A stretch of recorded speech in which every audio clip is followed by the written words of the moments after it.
देश में कोरोना संकट के बीच सरकार के आदेश के बाद शराब की दुकानें खोल दी गई हैं। छत्तीसगढ़ में भी सोमवार को शराब की दुकानें खुली। वहीं मध्य प्रदेश में शराब की दुकानें के खुलने पर अभी भी संशय बरकरार है।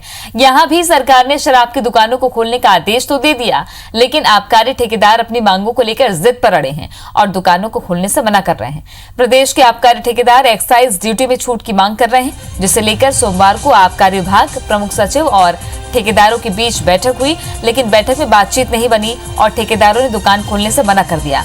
इन सब के बीच दिल्ली सरकार ने शराब पर 70% अतिरिक्त कोरोना टैक्स लगा दिया है, जिससे दिल्ली में 500 की बोतल अब 850 रुपए में मिलेगी। दिल्ली सरकार के फैसले को मध्य प्रदेश, छत्तीसगढ़ समेत देश के दूसरे राज्यों में लागू करने पर चर्चा भी शुरू हो गई।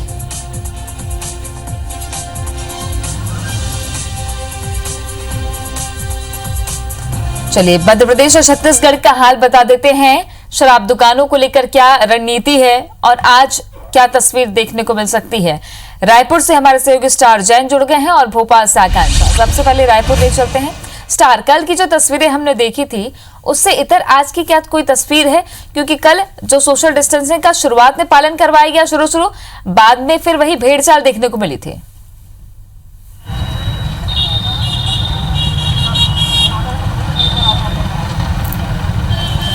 देखिए, स्थिति जस की तस है। यदि शराब दुकानों के बाहर बात करें, इस वक्त हम एक शहर के बीचों बीच में मौजूद है। पहले बात की जा रही थी कि आउटर की शराब दुकानें खुलेंगी, लेकिन अब आज शहर के बीचों बीच स्थित है वो भी दुकान खुल गई है और व्यवस्था तो ठीक कर दी गई है पहले से। लेकिन कल जैसे सुबह के दौरान जैसे व्यवस्था थी कि लाइन लगाया जा रहा था, सोशल डिस्टेंसिंग मेंटेन की जा रही थी, वो व्यवस्था तो आज भी जस की तस है, वही दिख रही है। लेकिन दिक्कत ये है कि शाम के टाइम जैसे जैसे दुकान बंद होने का टाइम होता है, उस समय अचानक भीड़ काफ़ी बढ़ गई थी कल भी, और आज भी ऐसी पूरी आशंका है। यदि आप कैमरे की नज़र से दूर तक जाएंगे तो देखेंगे कि लाइन लगी पड़ी है। तो ये कहीं ना कहीं एक गंभीर स्थिति है, सरकार के लिए चुनौती है कि किस तरीके से व्यवस्था से निपटा जाए, क्योंकि लगातार ये 40 दिनों बाद ये दुकानें खुली, 41 दिनों बाद, और भीड़ यहाँ पर लगातार बढ़ रही है। कल भी हमने देखा था कि तपती धूप में भी लोग 1-1, 2-2 घंटा, 2.5 घंटा खड़े रहकर शराब दुकान के सामने खरीदे थे, शराब लिए थे। और आज की स्थिति बताऊं तो कई दुकानों में इस तरीके का बोर्ड लगा दिया गया है कि जम्मू या गोवा एक ब्रांड होता है, जो हल्का ब्रांड होता है वो नहीं है। तो मतलब अब सिर्फ बड़ी ब्रांड की या फिर बड़ी बोतल ही उपलब्ध है। और ये एक बड़ी गंभीर विषय है कि एक ही दिन में ये स्थिति हो जाती है कि स्टॉक नहीं रहता कई जगह, या ज़रूरत से ज़्यादा माल बिक जाता है। छत्तीसगढ़ की बात करें तो करीब 600 दुकानें संचालित की गई है कल से, जिसमें शराब दुकान खुली है, और पहले दिन 25 करोड़ रुपए से ज़्यादा की शराब बिकी है। तो ये एक बड़ी बात है, और इससे कहीं ना कहीं जो राजस्व सरकार को मिल रहा है वो तो मिल रहा है, लेकिन उससे बड़ी बात है कि किस तरीके से इस भीड़ से निपटा जाए। ये बड़ी चुनौती है सरकार के लिए, प्रशासन के लिए। और बिल्कुल कहीं ये मंत्रालय के बाहर की जो कतारें हैं वो कोरोना का नया हॉटस्पॉट न बन जाए, ये भी एक गंभीर चिंता है। खैर, बैठकें लगातार जारी हैं और क्या रणनीति आगे बनेगी इस पर भी हमारी नजर है। बने रहे हमारे साथ स्टार। भोपाल ले चलते हैं। आकांक्षा हमारे सहयोगी जुड़ गई हैं। आकांक्षा, आज से शराब दुकानें खुल रही हैं, एक तरफ ठेकेदारों ने भी विरोध जताया है, तो क्या असमंजस की स्थिति है मध्य प्रदेश में?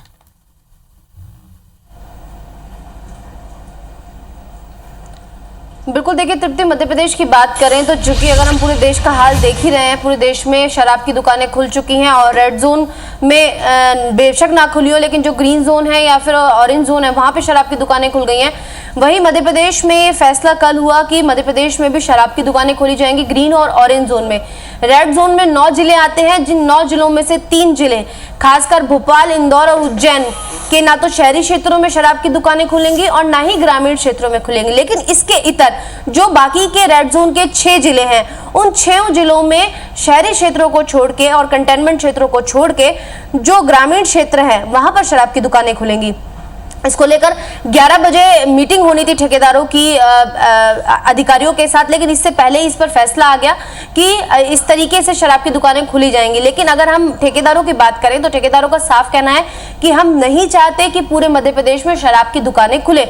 उनके अपने अलग ही एग्जाम्पल्स है। उनका कहना है कि ज्यादातर जो शराब की फैक्ट्रीज है वो भोपाल, इंदौर और सागर जैसी जिलों में है, जहां पे पहले से ही कोरोना का जो संक्रमण है वो काफी ज्यादा है। ऐसे में जब शराब बनती है है तो ये नहीं पता चलता कि वो कितने हाथों से गुजरकर लोगों तक पहुंच रही है। और ऐसे में ये पता लगाना बहुत बड़ी बात होगी कि संक्रमण आखिर कहां से फैला।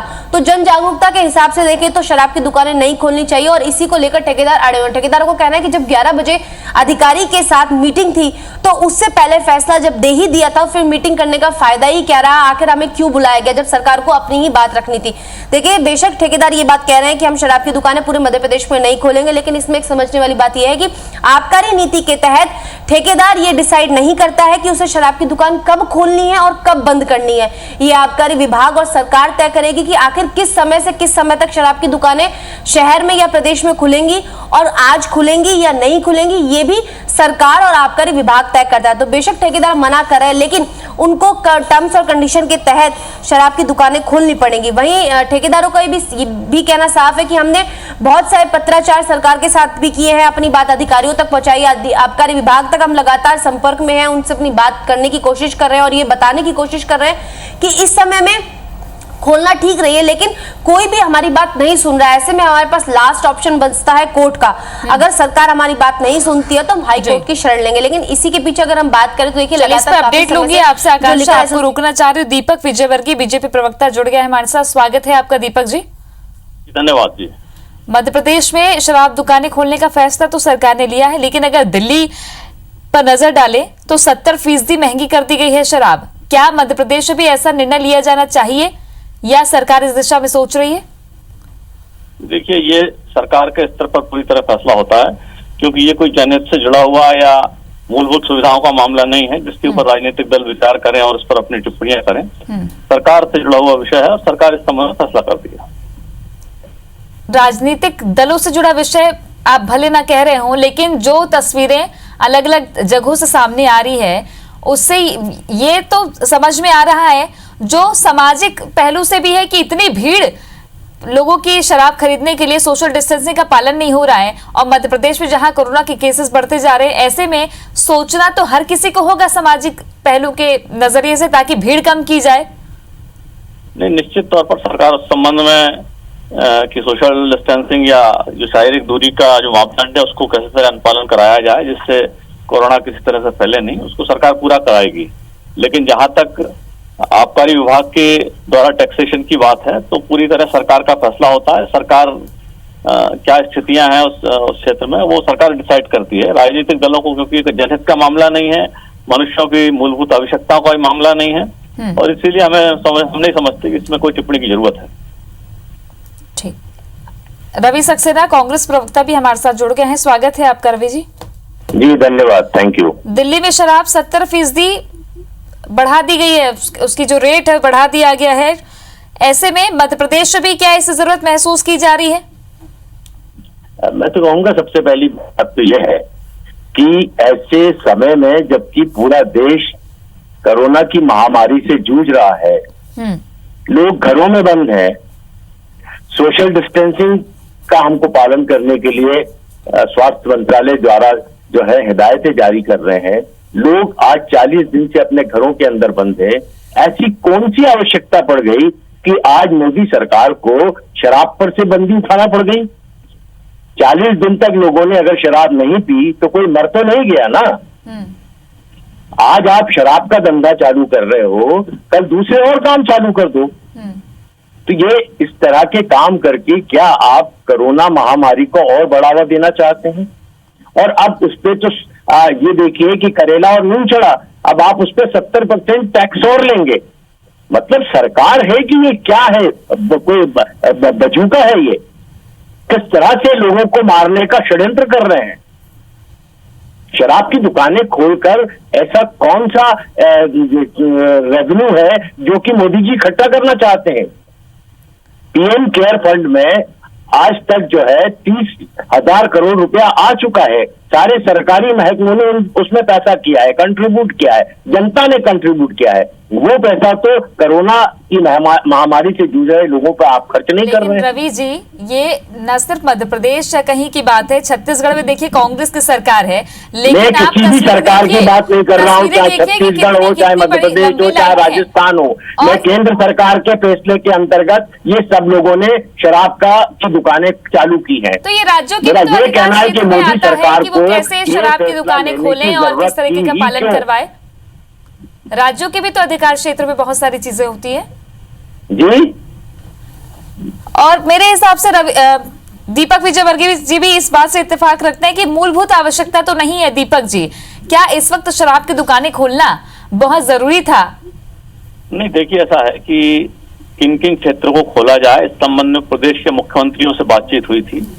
कांग्रेस की मुख्यमंत्री है, छत्तीसगढ़ के मुख्यमंत्री हैं, और मैं समझता हूं रवि सक्सेना जी बिना इस बात का राजनीतिकरण किए हुए इस बात को जानते होंगे कि छत्तीसगढ़ में शराब की खपत बहुत ज्यादा है मध्य प्रदेश और दूसरे राज्यों से। उस क्षेत्र से उनके यहाँ के मुख्यमंत्री से भी ये सुझाव आया होगा कि इस क्षेत्र को खोला जा सकता है। तो इस तरह की बातों का राजनीतिकरण नहीं करें। दूसरी बात, ये दिल्ली की जो बात हो रही है, अरविंद केजरीवाल सरकार की, राज्य सरकार की बात हो रही है, तो इसमें केंद्र सरकार या दूसरी चीजों को लाना ये अच्छी बात नहीं है। केंद्र सरकार ने कुछ गाइडलाइंस जारी की हैं और राज्य सरकारों को अपने तय इस पर फैसला लेना है। जहां भी जो राज्य सरकार है उनको ही खोलना है, उनको ही बंद करना है, उनको तय करना है। केंद्र ने तय किया है कि इससे ज्यादा आप नहीं खोलोगे, बस वो एक लिमिट तय कर दी है कि उससे ज्यादा नहीं खोलोगे। और सुनिश्चित ये भी कर रहा है कि सोशल डिस्टेंसिंग का पालन कैसे हो, ये प्रशासन के सामने बड़ी चुनौती है, ताकि फजीहत ना हो। मेरा सवाल है आदरणीय दीपक विजयवर्गीय जी से कि आखिर शराब की दुकानें खोलने का आदेश देने की जरूरत ही क्या है? पहले इस बात का जवाब देते हैं। मोदी सरकार ने ये किसी ने आदेश नहीं दिया, जो आदेश दिया है, क्यों जारी किया, ये गाइडलाइंस स्टेट गवर्नमेंट्स को क्यों दी? पहले इसका जवाब रवि जी को पूरी गाइडलाइंस पढ़ना चाहिए। मैंने पढ़ी हुई है, मैं आपसे आप भी जितने पढ़े लिखे उतना मैं भी हूँ, मैंने पढ़ी हुई है। आप गाइडलाइन कुछ भी दें, आप 10 बजे से 12 बजे तक खोलें या 10 बजे से 4 बजे तक खोलें, खोलें क्यों? मैं तो केवल इस बात की बात कर रहा हूँ। आज जब पूरा देश के लोग सवाल तो चाहे राजनीतिक स्तर पर हो, चाहे राजनीतिक स्तर पर, सामाजिक स्तर पर हो, शराब की दुकानें खोलने का निर्णय राज्य सरकारें भी ले रही हैं और केंद्र की जो गाइडलाइन है, तो सबसे बड़ी बात यह है कि अगर सरकारी खजाना भरना है तो जो गाइडलाइन है उसका पालन के साथ साथ सोशल डिस्टेंसिंग मेंटेन हो ताकि संक्रमण फैले ना। बहुत शुक्रिया आप दोनों का हमसे बातचीत करने के लिए।